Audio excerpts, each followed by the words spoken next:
छात्रों, हम आपके लिए पीजीटी टीजीटी मैथमेटिक्स अलजेब्रा की क्लास लेकर आए हैं, जिसमें हम कराएंगे आपको थ्योरी ऑफ इक्वेशन के क्वेश्चन। पहला प्रश्न आपके सामने है, for the equation mod X square plus mod X minus 6 बराबर 0। समीकरण एक्स स्क्वायर मॉड में है प्लस मॉड एक्स है माइनस 6 बराबर 0 के लिए there is only one root, केवल एक मूल है। The sum of roots is -1, मूलों का योग -1 है। The product of roots is -4, मूलों का गुणनफल -4 है। देयर आर 4 रूट्स, 4 मूल हैं। ये करना है तो देखो सॉल्यूशन इसका, सबसे पहले सॉल्यूशन करके देखते हैं इसका। सॉल्यूशन क्या है? सॉल्यूशन देखिए,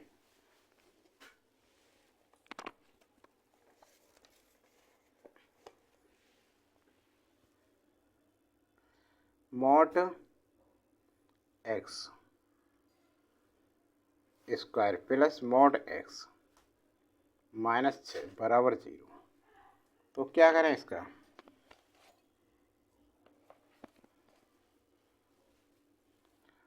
मॉड एक्स फैक्टर करेंगे, -6 गुणा आनी चाहिए और जोड़ प्लस एक्स आनी चाहिए। तो प्लस के मॉड एक्स 3 और माइनस के 2 मॉड एक्स -6 बराबर 0। इसमें कॉमन क्या? एक्स। क्या कॉमन है इसमें से? मॉड एक्स कॉमन है, तो इसमें बचेगा मॉड एक्स और प्लस 3 बचा, माइनस इसमें से कॉमन क्या है? 2, माइनस के 2 मॉड एक्स माइनस कॉमन ले लिया तो प्लस हो गया, 2 3 6 बराबर 0। ठीक है ना? अब क्या हुआ देखो, मॉड एक्स +3 और दूसरे वेक्टर में मॉड एक्स -2 बराबर 0।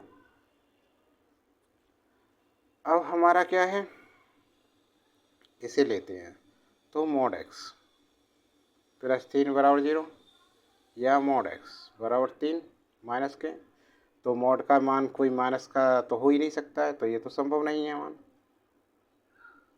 संभव नहीं। अब लेते हैं हम दूसरा, ये वाला मॉड एक्स -2 बराबर 0 या मॉड एक्स बराबर 2, मॉड एक्स बराबर 2, तो एक्स बराबर प्लस माइनस 2, 2 हो सकते हैं एक्स की। अतः क्या अंदर ये 2 है तो प्लस भी हो सकता है माइनस भी हो सकता है। अतः मूलों का गुणनफल, मूलों का गुणनफल क्या होगा? 2 गुणा माइनस के 2 बराबर क्या होगा? -4 हो गया आंसर। ये देखो, इसके ऐसे 2 क्यों माने? क्योंकि यदि हम मॉड में 2 रखें तो इसका भी मान 2 आएगा, और -2 रखेंगे मॉड में, इसका भी मान 2 आएगा, इसलिए इसके प्लस माइनस एक्स के मान 2 हो सकते हैं। ठीक है ना? तो अतः गुणनफल क्या होगा इसका? -4 आंसर। तो विकल्प कौन सा सही है हमारा? ये है विकल्प, देखिए विकल्प सी, विकल्प सी है जो बिल्कुल करेक्ट आंसर है। The product of roots is -4, मूलों का गुणनफल -4 है आंसर। समझ गए? आ गया सही तरह समझ गए? तो नेक्स्ट सवाल देखो। अब देखिए दूसरा question, the value of P for which the sum of the square of the roots of the equation x² - p - 2x - p + 1 बराबर 0 इज मिनिमम विल बी। अर्थात p का वह मान जिसके लिए समीकरण x² - p - 2x - p + 1 बराबर 0 के मूलों के वर्गों का योग न्यूनतम हो, वर्गों का योग न्यूनतम होगा a0 b1 c2 d3, a0 b1 c2 d3। ठीक है ना? तो देखो कैसे करेंगे।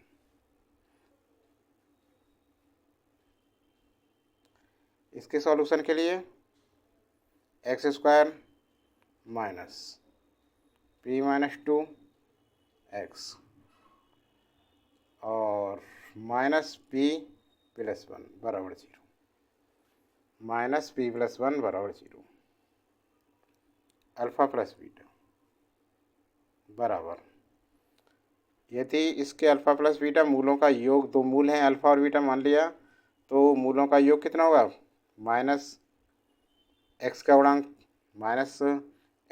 P minus two upon x का गुणांक एक्स स्क्वायर का गुणांक एक, तो ये हो जाएगा माइनस माइनस कट के पी माइनस टू। ठीक है ना। और मूलों का गुणन क्या होगा, अचर पद कितना है इसमें, माइनस पी प्लस वन और एक्स स्क्वायर का गुणांक एक, तो माइनस पी प्लस वन। अब प्रश्नानुसार मूलों के वर्गों का योग न्यूनतम हो। प्रश्नानुसार, प्रश्न के अनुसार क्या होगा, मूलों का वर्ग alpha square plus beta square बराबर, फॉर्मूला क्या होगा इसका, अल्फा प्लस बीटा का whole square minus two alpha beta. अरे अल्फा प्लस बीटा के होल स्क्वायर खोला तो पहले पद का वर्ग प्लस दूसरे पद का वर्ग प्लस दूना दोनों ही गुणा, तो इसको इधर से इधर ले आए तो माइनस का हो गया ये। ठीक है ना, क्योंकि हमें ये ज्ञात करना है। अल्फा प्लस बीटा ये दे रखा है हमारे पी माइनस टू, तो ये हो गया पी माइनस टू का वर्ग माइनस टू, ये गुणा कर दी माइनस पी प्लस वन। अब इसे हम खोलते हैं तो क्या आएगा, देखो पहले पद का वर्ग पी स्क्वायर प्लस दूना माइनस दूना, यह प्लस दूसरे पद का वर्ग दो का वर्ग चार माइनस दूना दो दूनी चार पी। अब इसे खोलो minus minus plus two P और माइनस टू, तो ये हो गया है, क्या हो जाएगा पी स्क्वायर माइनस चार पी में से टू पी गए तो माइनस के टू पी बचे, प्लस चार में से माइनस दो गए तो प्लस के दो बचे, इतना हुआ। या इसे हम ऐसे भी कर सकते हैं, P square minus to P plus one और प्लस वन, ऐसे लिख सकते हैं। ये क्या बन गया, ये होल स्क्वायर बन गया किसका, पी माइनस वन का होल स्क्वायर प्लस वन। न्यूनतम कितना होगा, देखो न्यूनतम मान के लिए यदि पी बराबर एक न्यूनतम, देखो जीरो लेंगे तब भी नहीं न्यूनतम होगा क्योंकि एक हो जाएगा, एक का वर्ग एक माइनस एक का वर्ग और एक दो हो जाएगा जीरो से। यदि एक लेंगे तो एक एक जीरो हो जाएगा, तब न्यूनतम होगा इसका। पी बराबर एक तो मान न्यूनतम, नहीं समझे, देखो यदि हम जीरो लिख दें पी का मान, ठीक है, ये पहला विकल्प है हमारे जीरो, यदि जीरो मान लें तो कितना बचेगा, माइनस एक का वर्ग कितना होगा, एक, एक और एक दो होगा इसका मान। अब बी को देखें, बी में एक है, पी का मान एक मान लें, एक में से गया जीरो, जीरो का वर्ग जीरो, कितना होगा इसका मान एक होगा। यदि दो मान लें, दो में से गया एक, एक का वर्ग एक, एक और एक दो और तीन मान लें तब भी ज़्यादा, न्यूनतम इनमें से जो विकल्प दे रखे हैं उनमें से न्यूनतम किसका होगा, पी बराबर एक मान। तो हमारा जो बी विकल्प है वो करेक्ट आंसर है, विकल्प बी बिल्कुल करेक्ट आंसर है। समझ में आ गया ना। ठीक है, अगला प्रश्न देखो, देखिए तीसरा सवाल क्या कह रहा है इसमें, the condition that the equations a x square plus b x plus c बराबर zero, a dash x square plus b dash x plus c dash बराबर zero have a common root is, अर्थात समीकरणों a x square plus b x plus c बराबर zero comma a dash x square plus b dash x plus c dash बराबर zero के एक उभयनिष्ठ मूल होने का प्रतिबंध पूछ रहा है इसमें। उभयनिष्ठ मूल होने का प्रतिबंध पूछ रहा है तो क्या करेंगे इसमें, देखो सॉल्यूशन देखिए इसका। सबसे पहले जो इक्वेशन है ये वाली, ठीक है ना, इसे देखते हैं, a x square plus b x plus c बराबर जीरो। अब डैश वाली देखो, ए डैश ये जो दे रखी है, a dash x square plus b dash x dash, नहीं एक्स पे नहीं लगाएंगे डैश, तो प्लस सी डैश बराबर जीरो का एक उभयनिष्ठ मूल अल्फा हो, उभयनिष्ठ मूल क्या हो, अल्फा हो। तब देखिए अल्फा स्क्वायर अपॉन अपॉन क्या करेंगे, इसे हल करेंगे हम बज्रगुणन से। देखो अल्फा स्क्वायर ले लिया तो एक्स और इसके गुणा को करेंगे बी सी dash minus C B dash और बराबर अल्फ़ा ले लिया गुणांक अल्फ़ा। अब इसको छोड़ देंगे, इसमें से क्या लगेंगे ए, इसे माइनस लेते हैं लेकिन माइनस नहीं, इसे क्रम चेंज कर देंगे ए डैश सी माइनस ए सी डैश, ठीक है, बराबर 1 अपॉन। अब ये क्रम चलाएंगे, ठीक है ना ऐसा, तो इसे छोड़ेंगे अब सी को, अचर पद को, ए सी डैश नहीं, इसे छोड़ दिया ए बी डैश आएगा, A B dash minus B A dash. इतना हो गया, समझ में आ गया। अब देखो इसे और किसे लें, एक वाले को ले लें, है ना, ये हो गया फर्स्ट, ये सेकंड मान लो, ये थर्ड हो गया। तो पहले हम क्या लें, फर्स्ट और एंड थर्ड को लेते हैं, फर्स्ट एंड थर्ड को लें तो ये होगा अल्फा स्क्वायर अपॉन बी सी डैश माइनस सी बी बराबर 1 upon A B dash minus B A dash. इतना हो गया। अब क्रॉस मल्टीप्लाई करें तो ये ऊपर बन जाएगा, अल्फा स्क्वायर का मान कितना आएगा, देखो अल्फा स्क्वायर का हो जाएगा फिर बी सी dash minus C B dash upon, ये तो ऐसे ही रहेगा नीचे, A B dash minus B A dash. इतना हो गया। अब देखो हम अल्फ़ा को और इसको सेकंड और थर्ड लेते हैं, तो यहाँ देखो इसे second and third, second third से देखो अल्फ़ा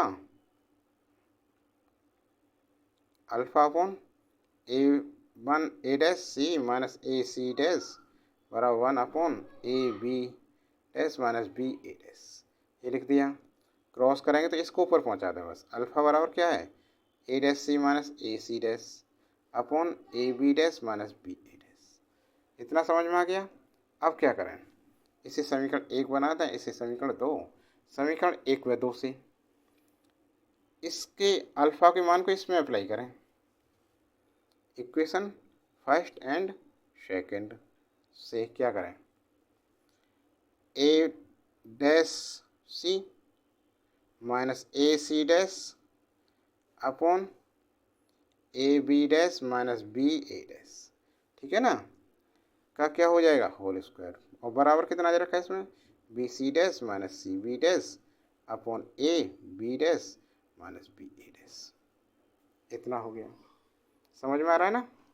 अब क्या करें, देखो इसको तो हम ऐसे ही रहने देते हैं, ठीक है ना, देखो इसे हम हल करें थोड़ा सा, चलो यहाँ करते हैं, a dash C minus A C dash का होल स्क्वायर ऐसे ही रहने दें इसे, अपॉन इसे a b 1 b dash minus B A dash, 2 बार लिखते हैं इसे, a B dash minus B A dash बराबर बी सी dash minus C B dash, ये वाला upon A B dash minus B A dash. अब इससे इसे कट गया, ठीक है ना, कितना हुआ, एक बार कट गया ये, इसकी क्रॉस गुणा करें तो इसकी गुणा करें इतना ही आएगा, ये एक है ना, तो यहाँ आ गया ये A dash C minus A C dash का स्क्वायर बराबर ये बना हमारा बी सी dash minus C B dash, ये और इसकी गुणा करके इसमें A B dash minus B A dash.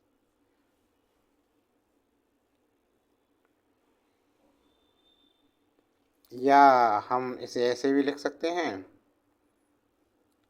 ए सी को पहले लिख दें सी ए डैश माइनस सी डैश ए का होल स्क्वायर बराबर, इसे पहले लिखें ए वाले पार्ट को, इसे रहने दें, चलो इसे रहने दें, तो इसे लिखेंगे हम बी सी डैश माइनस बी डैश, पहले लिखेंगे बी पहले लिखा जाएगा सी बाद में सी, ऐसे ही a B dash minus a dash पहले लिखेंगे बी बाद में। ये आया आंसर। अब देखते हैं कौन सा विकल्प हमारा सही है। तो देखो इसमें जो विकल्प सी वाला है, देखिए ध्यान दो, ये वाला विकल्प सी बिल्कुल करेक्ट आंसर है। समझ में आ गया ना सभी के? सी आंसर, सी विकल्प। तो छात्रों वीडियो कैसी लगी? क्लास अच्छी लगी तो लाइक कीजिए, कमेंट बॉक्स में ज़रूर लिख कर बताएं हमें कि आपको क्लास कैसी लगी। बहुत ही इंपॉर्टेंट क्वेश्चन करा रहे हैं हम, very very important theory of question से। और हमारे चैनल पर नए हैं, चैनल को अभी सब्सक्राइब नहीं कर रखा है तो चैनल को सब्सक्राइब कर लें और नोटिफिकेशन चालू कर लें। डेली क्लास आएगी आपके लिए, बने रहें चैनल पर और ज़्यादा से ज़्यादा अपने साथियों को शेयर करें।